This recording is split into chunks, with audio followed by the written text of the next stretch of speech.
week sees Game of Thrones star Emilia Clarke hand over her dragon's silvery wig and list of titles in favor of a blaster, with the British star joining the adventure of new Star Wars spin-off Solo alongside Alden Ehrenreich's titular smuggler.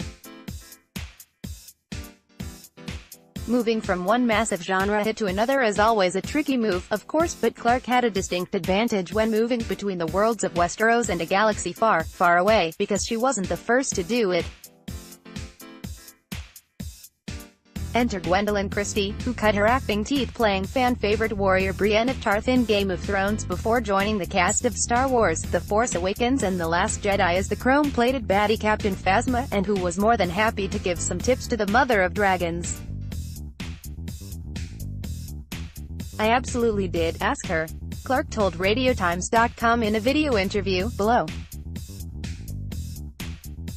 "We definitely talked about it quite a lot."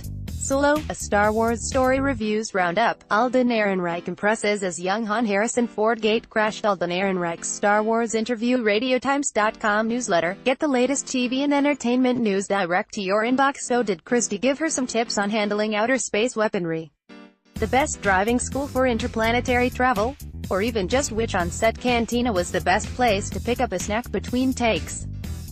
Not really, because apparently, most of Christie's advice centered on Clarke finding some time to chill out, and probably nap when she wasn't jetting between the Game of Thrones and Solo sets.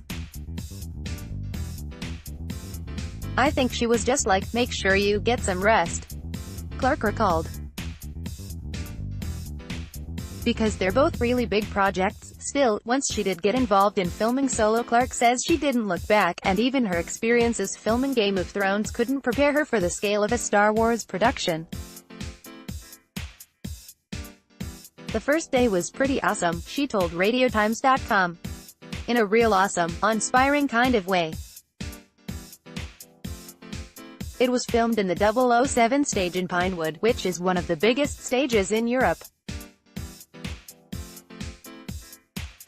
And it was just filled with Star Wars. It was pretty incredible. And then there was another set that felt like I was in Hook. Remember that movie? It literally felt like you're in a theme park because you're surrounded by so much detail. They make an actor's job really easy in that sense." Afterwards, we can only hope she didn't accidentally bring any of the Star Wars set dressing back to Game of Thrones. "A loose thermal detonator or two could really change the fate of the Seven Kingdoms." Solo, a Star Wars story is in UK cinemas from the 24th of May.